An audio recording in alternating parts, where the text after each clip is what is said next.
guys, welcome back to my channel. My name is Allie. Today we have a sit-down video where I talk about all of the books that are coming out in October 2022. I have quite a few here, like 33 or something. That being said, for those of you that aren't interested in new releases, this might be a video for you to skip, but I'll be putting up the Goodreads description and reacting to them, and I will separate it into genres, or at least what Goodreads says the genres are. So feel free to skip around, or skip entirely, whatever. Okay, let me put you over here so that you can see the descriptions and the covers. We're gonna start with short stories and a graphic novel. First, we have Illuminations, stories by Alan Moore. It's his first ever short story collection that spans 40 years of work. Wow. It's a series of bright, startling tales from a contemporary legend that reveal the full power of imagination and magic. A couple of examples are a hypothetical lizard. I'm just very intrigued by that title. Two concubines in a brothel of fantastical specialists fall in love with tragic ramifications. In Not Even Legend, a paranormal study group is infiltrated by one of the otherworldly beings they seek to investigate. In Illuminations, a nostalgic older man decides to visit a seaside resort from his youth and finds the past all too close at hand. And then in the monumental novella, okay, there's a whole novella, which charts the surreal and Kafkaesque history of the comics industry's major players over the last 75 years. So some of those sound interesting, some of those sound a little boring. We will see. Also, I am not buying all of these. I'm trying to really filter out what my favorite books are, my most anticipated. So this is kind of the process that helps me out with that. Then we have Seven Empty Houses by Samantha Schweblin. Ever since I saw this cover, I was just very, very intrigued. The 7 houses in these 7 stories are empty. Some are devoid of love or life or furniture or people of telling the truth or of memories. But in Samantha Schweblin's tense visionary tales, something always creeps back in. A ghost, a fight, trespassers, a list of things to do before you die, a child's first encounter with a dark choice, or the fallibility of parents. Oh, it looks like it's been translated into English. In each story, the twists and turns will unnerve and surprise. Schweblin never takes the expected path and instead digs under the skin and reveals uncomfortable truths about our sense of home, of belonging, and of the fragility of our connections with others. This is a masterwork from one of our most brilliant writers. Okay, I'm very excited about that. You're gonna hear me say that a lot. I'm so excited about this. My Pen is the Wing of a Bird, a new fiction by Afghan women. So this is an anthology of short fiction by 18 Afghan women living in, speaking about, and writing from the country itself. Stories of family, work, childhood, friendship, war, gender identity, and cultural traditions. I just thought this sounded cool because if you've watched any of my videos recently, I'm obsessed with storytelling right now. And this is literally just women telling stories. And then look at this cover. This is a graphic horror novel, I believe, and it's gonna be a trilogy. It's by the author of a series called Monstrous, which I've never heard of, but now I'm really interested in that. Chinese American twins, Millie and Billy, oh my God, that's beautiful, are having a tough time. On top of the multiple failures of their personal and professional lives, they're struggling to keep their restaurant afloat. Luckily, their parents, Ipo and Kian, are in town for their annual visit. Having immigrated from Hong Kong before the twins were born, Ipo and Kian have supported their children through thick and thin and are ready to lend a hand. But they're starting to wonder, has their support made Millie and Billy, oh my God, I can't get over their names, incapable of standing on their own? When Ipo forces them to help clean up the house next door, a hellish and rundown ruin that was the scene of a grisly murder, oh God, here we go. The twins are in for a nasty surprise. A night of terror, gore, and supernatural mayhem reveals that there is much more to Ipo and her children than meets the eye. Okay, moving on to sci-fi or slightly sci-fi. Some of these are sci-fi, fantasy, yeah, or even maybe just literary fiction, as in this first one, Our Missing Hearts by Celeste Ng. I'm so excited for. Okay, this is about a boy named Bird who lives with his father, a former linguist who now shelves books in Harvard University's library. For a decade, their lives have been governed by laws written to preserve American culture in the wake of years of economic instability and violence. To keep the peace and restore prosperity, the authorities are now allowed to relocate children of dissidents, especially those of Asian origin, and libraries have been forced to remove books seen as unpatriotic, oh God, including the works of Bird's mother, Margaret, a Chinese American poet who left the family when he was 9 years old. Bird has grown up disavowing his mother and her poems. He doesn't know her work or what happened to her, and he knows he shouldn't wonder. But when he receives a mysterious letter containing only a cryptic drawing, he is drawn into a quest to find her. His journey will take him back to the many folk tales, oh my god, she poured into his head as a child through the ranks of an underground network of librarians into the lives of the children who have been taken, and finally to New York City, where a new act of defiance may be the beginning of much needed change. Ooh, that sounds like it's gonna be really good. Then we have, of course, Into the Riverlands by Niveau. This is number 3 in the Empress of Salt and No, I guess the series is called the Singing Hills Cycle. This follows a cleric named Chi, and throughout the series, and I'm guessing this one is gonna continue like this, Chi listens to people's stories and writes them down for documentation, I think, of history, and each book is like a different story. Don't really know what this one is about. A notorious near immortal martial artist. It's vague, but I mean, this is such a little book. If they put too much in the synopsis, it would kind of be ruined, but excited for that for sure. Ooh, if you could see the sun. First of all, this cover is so beautiful. Alice Sun has always felt invisible at her elite Beijing International Boarding School, where she's the only scholarship student among China's most rich and influential teens. But then she starts to uncontrollably turn invisible. When her parents drop the news that they can no longer afford her tuition, even with a scholarship, Alice hatches a plan to monetize her strange new power. She'll discover the scandalous secrets her classmates want to know for a price. But as the tasks escalate from petty scandals to actual crimes, Alice must decide if it's worth losing her conscience, sorry, I'm so bad at that word, or even her life. Then we have Station Eternity. It looks like this is going to become a series. From idyllic small towns to claustrophobic urban landscapes, Mallory Viridian is constantly embroiled in murder cases that only she has the insight to solve.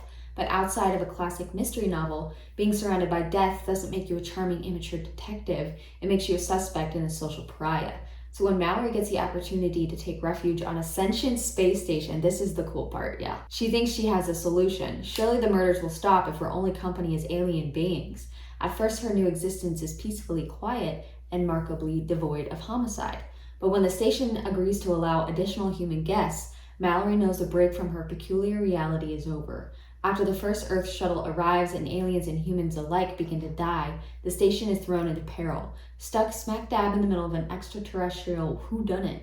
Oh, that is so cool. And wondering how in the world this keeps happening to her anyway, Mallory has to solve the crime and fast, or the list of victims could grow to include everyone on board. I mean, if the situation keeps changing, but she's the only variable, maybe she's the murderer. But that's cool. I don't think I've read like a mystery science fiction. I'm pretty new to sci-fi, but this sounds very intriguing. Oh my gosh. Okay, we have this book, which I just had to put in for the cover alone. I don't even know how interested I am in reading this, but it's giving me 1984 vibes. In a future much nearer than you think, where scientific experimentation is exploited for commercial profit, unwisely under-supervised cutting-edge technology creates a menace that threatens to the very fabric of human existence. Wrath is a story of a lab rat instilled with human genes whose supervised intelligence helps him to engineer his escape into the world outside of the lab. A world vastly ill-equipped to deal with the menace he represents. I love it when menace is brought up. I just love that word. Modified through advances that have boosted his awareness of humankind's cruelty in the name of science,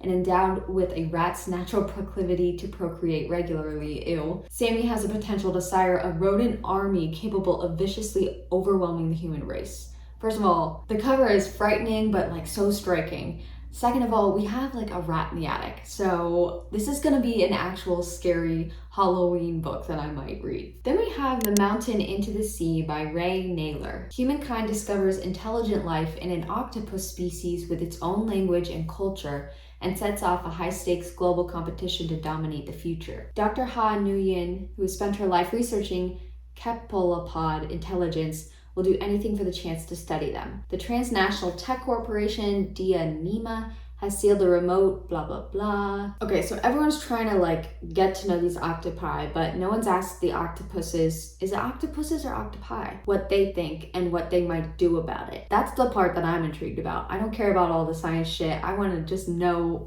I want a point of view from the octopi, the octopuses. Oof. And lastly, we have The Whispering Dark. This actually might be fantasy. Okay, this says The Raven Boys meets Ninth House, which is probably why I put it in a tab. Delaney is tired of being seen as fragile just because she's deaf. So when she's accepted into a prestigious program at God Bowl university that trains students to slip between parallel worlds. Okay, that's cool. She's excited for the chance to prove herself, but her semester gets off to a rocky start as she faces professors who won't accommodate her disability and the pretentious upperclassmen fascinated by Delaney's unusual talents. Colton Price died when he was 9 years old. Quite possibly, he woke several weeks later at the feet of a green-eyed little girl. Now, 12 years later, Delaney has stumbled back into his orbit, but Colton's been ordered to keep far away from the new girl, and the voices she hears calling to her from the shadows. Delaney wants to keep her distance from Colton. She seems to be the only person on campus who finds him more arrogant than charming, yet after I can't say this word. I feel like I'm saying gobhole.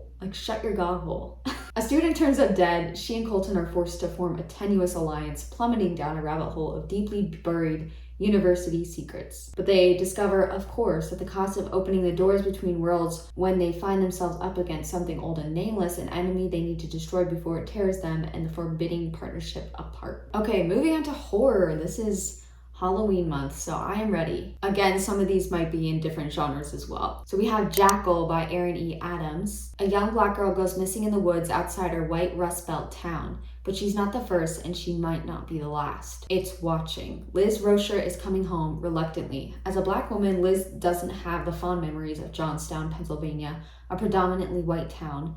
But her best friend is getting married, so she braces herself for a weekend of awkward and passive-aggressive reunions. She can handle whatever awaits her, but on the day of the wedding, somewhere between dancing and dessert, the bride's daughter, Caroline, goes missing, and the only thing left behind is a piece of white fabric covered in blood. It's taken. As a frantic search begins, with the police combing the trees for Caroline, Liz is the only one who notices a pattern. A summer night, a missing girl, a party in the woods. She's seen this before. Keisha Woodson, the only other black girl in school, walked into the woods with a mysterious man, oh God, and was later found with her chest cavity ripped open and her heart missing. Liz shudders at the thought that it could have been her, and now, with Caroline missing, it can't be a coincidence. As Liz starts to dig through the town's history, she uncovers a horrifying secret about the place she once called home. Children have been going missing in these woods for years, all of them black, all of them girls. It's your turn. With the evil in the forest creeping closer, Liz knows what she must do. Find Caroline or be entirely consumed by the darkness. Oh God. Then we have The Witch in the Well by Kamala Bruce.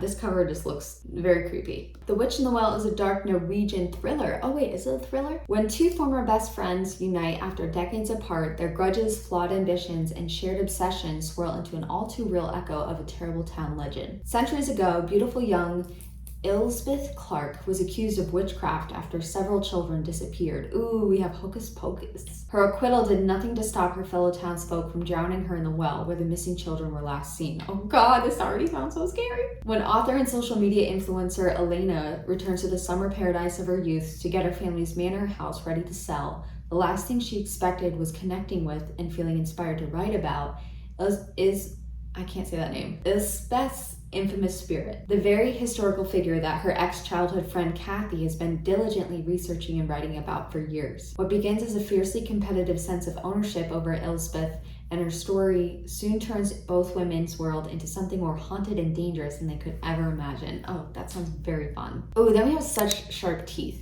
I feel like this might be like a comedy horror. Maybe not. I just love this cover. It's giving me all the vibes. Rory Morris, that's a good name, is thrilled to be moving back to her hometown. There's a lot of like town legends and stuff like that in these horror books I'm seeing. There are bad memories there, but her twin sister Scarlett is pregnant and estranged from the baby's father and needs support. So Rory returns to the place she thought she put in her rear view. After a night out at a bar, when she runs into an old almost flame, she hits a large animal with her car, and when she gets out to investigate, she's attacked.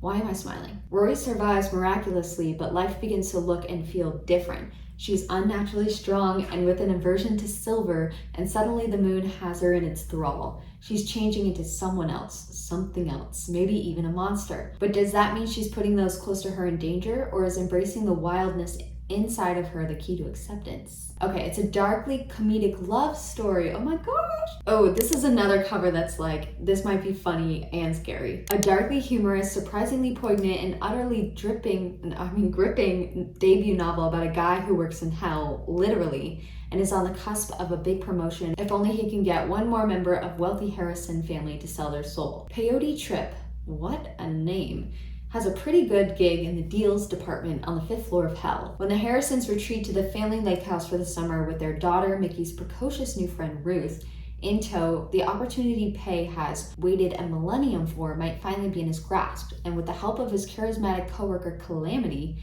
he sets a plan in motion. And as old secrets and new dangers scrape away at the Harrison's shiny surface, revealing the darkness beneath, everyone must face the consequences of their choices. That's pretty vague, so I don't know if it's gonna be boring or there's so much twisty stuff in here that they couldn't reveal it in the synopsis. Ooh, then we have the republished version of A Dowry of Blood. It says #1. Are they making like a series? I have been trying to get my hands on the original book to no avail because of course it's being republished. I think this is a vampire retelling or a Dracula retelling. Safe in the brink of death, Constanta is transformed from a medieval peasant into a bride fit for an undone king. But when Dracula draws a cunning aristocrat, why can't I talk right now, and a starving artist into his web of passion and deceit, Constanta realizes that her beloved is capable of terrible things. Finding comfort in the arms of her rival consorts, she begins to unravel their husband's dark secrets. With the lives of everyone she loves on the line, Constanta will have to choose between her own freedom and her love for her husband. But bonds forged by blood can only be broken by death.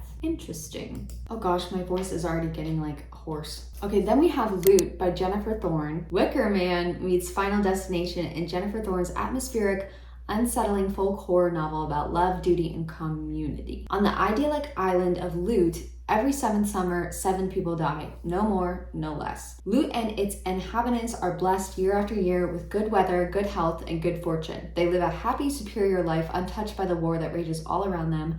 So it's only fair that every 7 years, on the day of the tithe, the island's gift is honored. Yeah, that sounds really fair. Nina Treadway is new to the day, a Florida girl by birth. Oh shit. She became a lady through her marriage to Lord Treadway, whose family has long protected the island. Nina's heard about the day, of course, heard about the horrific tragedies, the lives lost, but she doesn't believe in it. It's all superstitious nonsense, stories told to keep newcomers at bay and youngsters in line.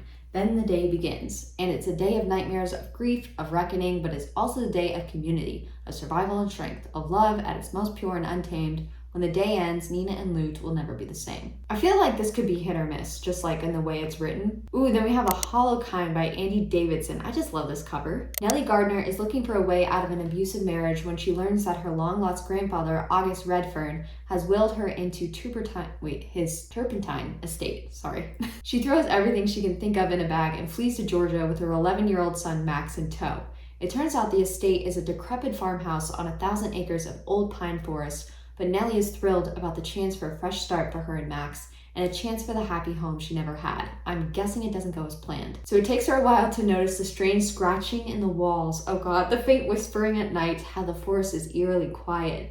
But Max sees what his mother can't. Oh god. They're no safer here than they had been in South Carolina. In fact, things might even be worse. There's something wrong with Redfern Hill. Something lurks beneath the soil, ancient and hungry, with the power to corrupt hearts and destroy souls. It's the true legacy of Redfern Hill, a kingdom of grief and death to which Nellie's own blood has granted her the key. Ooh, sounds very creepy. Then we have River Woman, River Demon. When Ava's husband is arrested for the murder of a friend, she must confront her murky past and embrace her magic to find out what really happened that night on the river. Ava Santos Moon is a burgeoning Chicana artist who practiced the ancient spiritual ways of brujeria and curanderismo. I'm so sorry that I didn't pronounce that correctly. But she's at one of her lowest points, suffering from disorienting blackouts, creating stagnation and a feeling of disconnect from her magical roots. When her husband, a beloved university professor and the glue that holds their family together, is taken into custody for the shocking murder of their friend, Ava doesn't know whom to trust,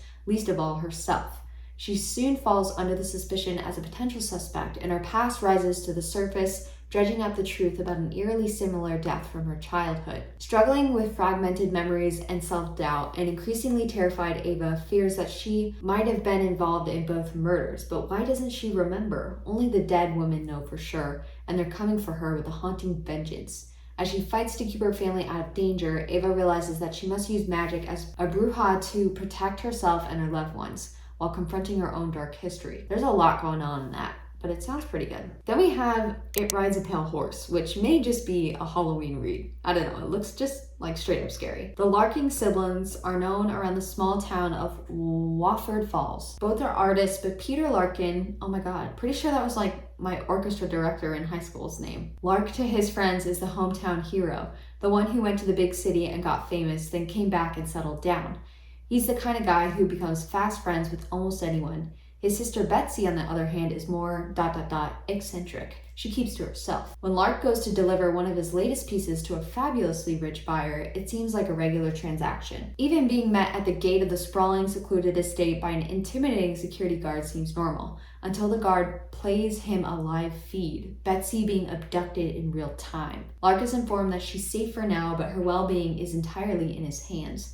He's given a book. Do what the book says and Betsy will go free. It seems simple enough, but as Lark begins to read, he realizes the book might be demonic. Oh god. I don't know about that. I don't really like the stories where it's like, do this or the person you love will die. For some reason, those are never that intriguing. I guess the only thing I'm really intrigued about is this weird demonic thing. We have a couple thrillers. We have The Goddess Effect by Shayla Yasmin Marikar. Anita is over her life in New York, her dead-end job, tiny studio apartment, self-obsessed friends, and overbearing mom. So she moves to West Los Angeles in search of a new career, enlightenment, and a nebulous target, wellness. Okay, now I remember this one. She discovers an elite workout class called The Goddess Effect, run by a lifestyle guru named Venus, who's the very definition of #goals. One look at her Lululemon-clad acolytes sweating out their demons while dripping with confidence, and Anita's all in. When one of the class regulars takes Anita under her wing, Anita's sure she's found her people. But Anita's not so smitten that she doesn't wonder about a few things. An inexplicable invitation to a Goddess Effect retreat, a strange tradition of secret sharing, and whispers about enhancements that only Venus can provide. Anita is awakening to a terrifying epiphany. The Goddess Effect isn't quite what it seems, and it may turn her world and that of everyone around her upside down. This just sounds like someone thinking about Gwyneth Paltrow being a cult leader and maybe even an evil witch. Then we have Malice House by Megan Shepherd. No idea what this is about, just saw the cover and clicked on it. Of all the things aspiring artist Haven Marbury expected to find while clearing out her late father's remote seaside house, bedtime stories for monsters was not on the list. The secret handwritten manuscript is disturbingly different from its Pulitzer-winning works. Its interweaving short stories crawl with horrific monsters and enigmatic humans that exist somewhere between this world and the next. The stories unsettle but also entice Haven, practically compelling her to illustrate them while she stands in the house that her father warned her was haunted. Oh shit, is this another horror? Reeling from a failed marriage, Raven hopes an illustrated bedtime stories can be the lucrative, posthumous father-daughter collaboration she desperately needs to jumpstart her art career. However, everyone in the nearby vacation town wants a piece of the manuscript. Her father's obsessive literary salon members, the ink drinkers, what the fuck is that? Her mysterious yet charming neighbor who has a tendency toward 3 a.m. bonfires, a young barista, oh my god, there's so many people. But when a monstrous creature appears under Haven's bed, oh my god, no. Right as grisly deaths are reported in the nearby woods, she must race to uncover dark, otherworldly family secrets, completely rewriting everything she's ever known about herself in the process. Sierra's losing interest until a monster comes creeping out from under her bed. That shit scares me. And finally, The Secret Garden of Yanagi Inn by Amber Logan. Grieving her mother's death, Mary Lennox travels to Kyoto, Japan to take photographs of Yanagi Inn for a client. As she explores the inn and its grounds, her camera captures striking images uncovering layers of mystery shrouding the old resort, including an overgrown secret garden on a forbidden island. But then eerie weeping no one else in the inn seems to hear starts keeping her awake at night. Despite the warnings of the staff, Mary searches the deep recesses of the old building to discover the source of the ghostly sound, only to realize that her own family's history is tied to the inn, its mysterious forlorn garden, and the secrets it holds. Sorry, there's a dog outside. Okay, moving on to fiction. We have also some magical realism in here, some speculative fiction. Not sure. We have Signal Fires by Danny Shapiro. Signal Fires opens on the summer night in 1985. 3 teenagers have been drinking. One of them gets behind the wheel of a car, and in an instant, everything on Division Street changes. Each of their lives and that of Ben Wilf, a young doctor who arrives on the scene, is shattered. For the Wilf family, the circumstances of that fatal accident will become the deepest kind of secret, one so dangerous it can never be spoken. On Division Street, time has moved on. When the Schenkmans arrive, a young couple expecting a baby boy, it is as if the accident never happened. But when Waldo, the Schenkmans' brilliant, lonely son, who marvels at the beauty of the world and has a native ability to find connections in everything, befriends Dr. Wilf, now retired and struggling with his wife's decline, past events come hurtling back in ways no one could ever foresee. So this one's kind of like a mystery, actually. Oh, then we have the Whalebone Theater. I thought this cover was so striking. One blustery night in 1928, a whale washes up on the shores of the English Channel. By law, all whales belong to the king, but 12-year-old Christabel Seagrave has other plans. She and the rest of the household and their guests, her sister Flossie, known affectionately as the Veg, her brother Digby, oh my god, these names, the long-awaited heir to Chilcombe Manor, Maudie Kit Kat, maidservant, Terrace, a hot-tempered visiting artist, build a theater within the whale's skeleton. Christabel is an orphan, mostly ignored by her feckless step-parents and brisk governess. But within the Whalebone Theater, she is fully at home and in charge, and her imagination comes to life. As Christabel grows into a headstrong young woman, chafing against expectations, World War II rears its head. She and Digby become British secret agents working undercover in Nazi occupied. What? Where is it going? On separate missions, a more dangerous kind of play acting, it turns out, and one that threatens to tear her family apart. Oh god, this one's gonna be sad, isn't it? I thought it would be fun. Daughters of the New Year by E.M. Tran, a debut novel that moves backwards in time to trace 5 generations of Vietnamese mothers and daughters, drawing on Vietnamese zodiac astrology to chart the fateful events of their lives. That sounds pretty cool. In present-day New Orleans, Xuan Trung, former beauty queen turned refugee after the fall of Saigon, is obsessed with divining her daughter's fates through their Vietnamese zodiac signs. But Trac, Me, and Trio diverge completely from their immigrant parents' expectations. Successful Laura Trac hides her sexuality from her family.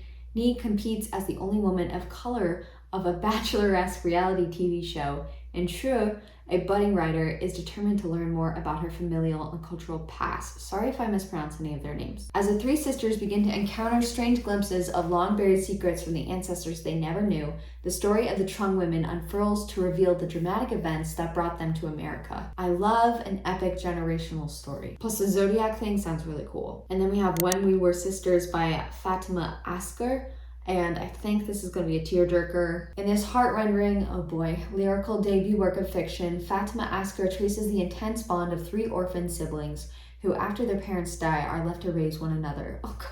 The youngest, Kassar, grapples with the incomprehensible loss of her parents as she also charts out her own understanding of gender. Aisha, the middle daughter, spars with her crybaby younger sibling as she desperately tries to hold on to her sense of family in an impossible situation, and Noreen, the eldest, does her best in the role of sister mother while also trying to create a life for herself on her own terms. As Kassar grows up, she must contend with the collision of her private and public worlds and choose whether to remain in a life of love, sorrow, and codependency she's known, or carve out a new path for herself. When We Were Sisters tenderly examines the bonds and fractures of sisterhood, names the perils of being 3 Muslim American girls alone against the world, and ultimately illustrates how those who've lost everything might still make homes in each other. Oh god. Okay, this was a cover pick for sure.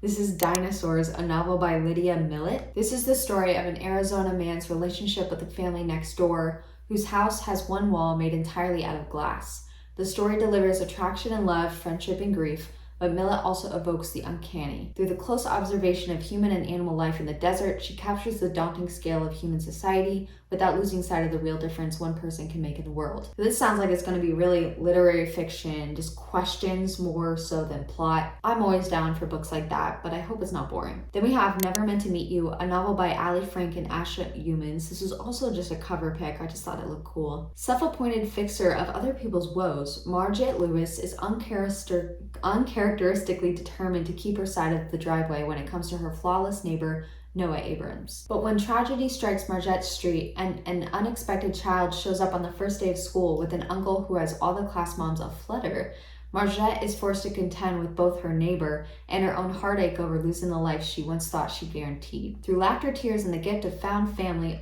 Margette and Noah navigate the rituals of loss together and discover the strength to remake their lives, whether they meant to or not. Oh, okay, wait. This is a story of best friends. That's all you needed to tell me. Then we have The Storyteller's Death, a novel by Anne de Villa Cardinal. Isla Larson Sanchez's life begins to unravel when her father passes away. Instead of being comforted at home in New Jersey, her mother starts leaving her in Puerto Rico with her grandmother and great aunt each summer like a piece of forgotten luggage. Damn. When Isla turns 18, her grandmother, a great storyteller, dies. It is then that Isla discovers she is a gift passed down through her family's cuentistas. I don't know what that is. The tales of dead family storytellers are brought back to life, replaying themselves over and over in front of her. At first, Isla is enchanted by this connection to the Sanchez cuentistas. But when Isla has a vision of an old murder mystery, she realizes that if she can't solve it to make the loop end, these seemingly harmless stories could cost Isla her life.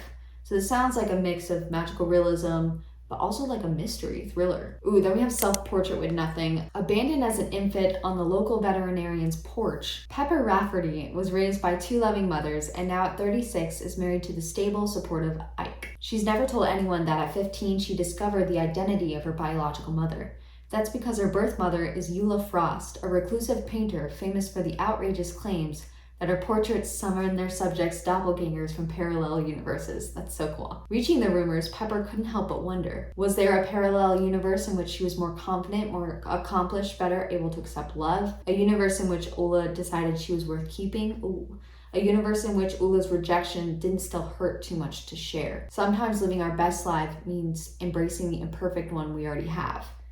So it kind of just, it's already given us the lesson that we're going to learn. But I feel like it's still interesting enough for me to want to pick up. And then The White Hare by Jane Johnson. In the far west of Cornwall lies the White Valley, which cuts deeply through Bluebell Woods down to the sea at White Cove. The valley has a long and bloody history laced with folklore, and it sits in a house above the beach that has lain neglected since the war. It comes with a reputation and a strange atmosphere, which is why mother and daughter Magdalena and Mila managed to acquire it so cheaply in the fateful summer of 1954. Magda has grand plans to restore the house to its former glory as a venue for glittering parties. Her grown daughter Mila just wants to escape the scandal in her past and makes a safe and happy home for her little girl Janie, a solitary, precocious child, blessed with a vivid imagination, much of which she pours into stories about her magical plush toy rabbit. But Janie's rabbit isn't the only magical being around.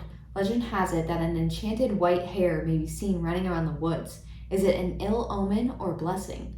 As Mila, her mother, and her young daughter adjust to life in this mysterious place, they will have to reckon with their own past and with the secrets that have been haunting the White Valley for decades. For their sake, I hope it has nothing to do with what's happening with these hares in this book. And finally, we have a few romances. We have Runaway Groomsmen by Megan Quinn. I did read a Megan Quinn book earlier with a cringy-ass cover, and I ended up giving it like 4 stars. I thought it was so fun. Hollywood screenwriter Sawyer Castle knows a good love story when he sees it, but when it comes to real-life romance, he's a mess. That's how he finds himself standing at the altar as his ex-girlfriend ties a knot with his very famous best friend. The pressure, the resentment, the media coverage, it's all too much. And before he knows exactly what he's doing, he's making a run for it, leaving a shocked congregation and flashing cameras in his wake. Needing to lie low amid the media fallout, Sawyer lands in the charming town of Canoodle, California. Oh God. When he crosses paths with Fallen Long, that is a name? Who runs the Canoodle Cove Cabins, a family-owned business and Sawyer's new short-term residence. Overwhelmed with renovations and her long list of responsibilities, Fallon, not Fall On. She's struggling to make ends meet while attempting to bring the cabins back to their original glory. So when Sawyer arrives, she's grateful for the income, but immediately writes him off as just another vapid Hollywood hack, until he begins to prove her wrong at every turn. As Fallon comes closer to saving the family business, I hate that trope, an undeniable bond forms between her and the handsome screenwriter, but the pressures of her family obligations and Sawyer's notoriety might prove to be too much for anyone to handle. Could Canoodle be the setting for a new romance, or is true love just a Hollywood cliche?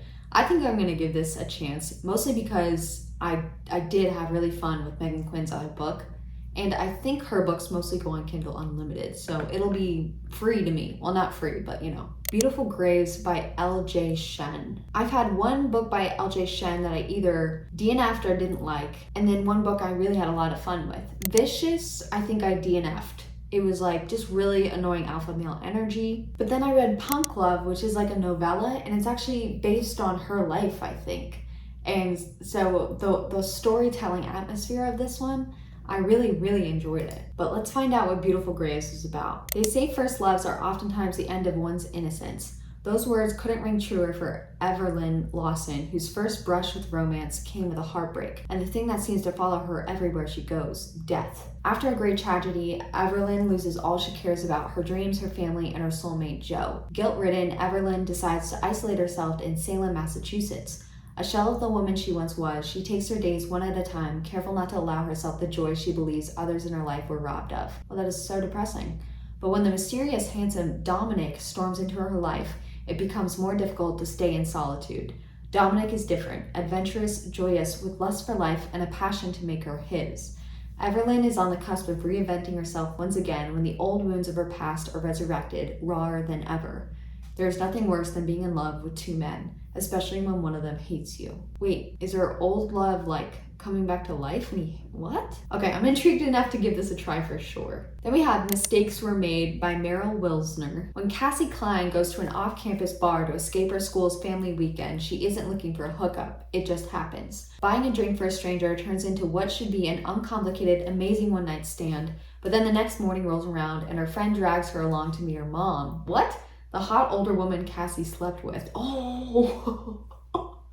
I thought she meant like the girl she hooked up with brought her to meet her mom, but damn, this is even crazier. Erin Bennett came to family weekend to get closer to her daughter. Oh my god, this is so messy. Not have a one-night stand with a college senior. In her defense, she hadn't known Cassie was a student when they met. Oh gosh, this is like Arya and Ezra. To make things worse, Erin's daughter brings Cassie to breakfast the next morning. And despite Erin's better judgment, how could sleeping with your daughter's friends be anything but bad? She and Cassie get along in the day just as well as they did last night. What should have been a one-time fling quickly proves impossible to ignore, and soon Cassie and Erin are sneaking around. Worst of all, they start to realize they have something real. But is being honest about the love between them worth the cost? Oh my god, I'm totally getting this. I love a good mess. A cosmic kind of love. I think when I wrote this down initially, in the spreadsheet that I keep of like upcoming releases, I just have a blurb of like my initial thoughts. I wrote, it's giving Xenon. When event planner Hallie Goodman receives party inspiration material from the bride of her latest wedding project, the last thing she expects is to find the files are digital videos from Darcy's ex-boyfriend. That sentence is confusing me, but let's go on.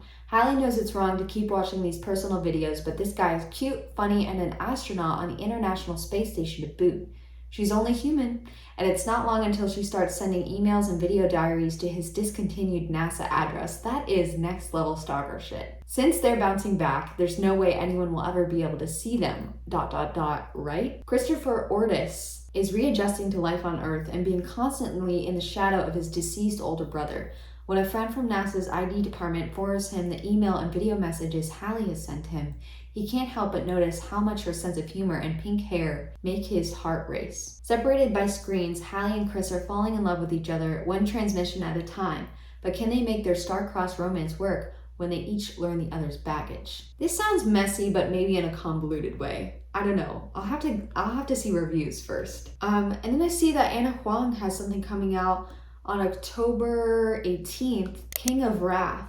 But it says that the full synopsis is TBD. It says this is a steamy billionaire romance. I don't know if it's a part of a series or what, but if it's the beginning of a series, I definitely want to try it. I DNF'd, Twisted Love, but I feel like I like getting into a series. That's always fun. Then we have The Color of Ice. I really like this cover by Barbara Lynn Probst. A story of love and redemption set among the glaciers and thermal lagoons of Iceland and framed by the evocative art of glass blowing. Catherine McAllister, a freelance photographer, travels to Iceland for a photo shoot with an enigmatic artist who wants to capture the country's iconic blue icebergs in glass.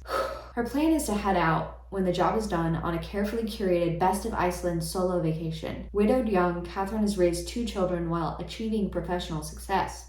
If the price of that efficiency has been the dimming of her fire, well, she hasn't let herself think about it until now. Bit by bit, Catherine abandons her itinerary to remain with Mac, the glass blower. What else does he blow? Who awakens a hunger for all things she's told herself she doesn't need anymore. Passion. Like I said. Vulnerability, risk. Catherine finds herself torn between the life and self she's come to know and the new world Mac offers. Commitments await her back in America, but if she walks away, she'll lose this chance to feel deeply again.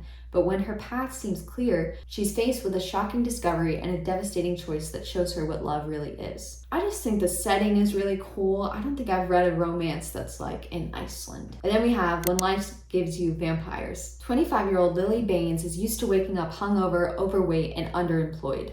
Waking up with fangs, not so much. But when it turns out a little light necking has more serious consequences than she ever imagines, Lily's determined to get to the bottom of it. Tristan hadn't meant to turn Lily. It's against vampire law. But now she's here, they need to team up to save their hides. They strike a truce, fending off other vampires, Lily's work rival turned slayer, and her mother's tone-deaf romance and fitness advice, all while Lily faces down her insecurities about the fact that she lives in a diet-obsessed world with a body that will never age, never die, and never change. Can she learn to love this plus-size woman she'll be forevermore? So there's a little Halloween romance. Definitely know which ones of these that you're looking forward to. Also, if I left any out, like new releases, I know Veronica Roth is coming out with a new one. Oh, I know that Colleen Hoover sequel is coming out. Also the Atlas Paradox, so a lot of sequels coming out. But yeah, let me know what you're most excited for this coming month, October.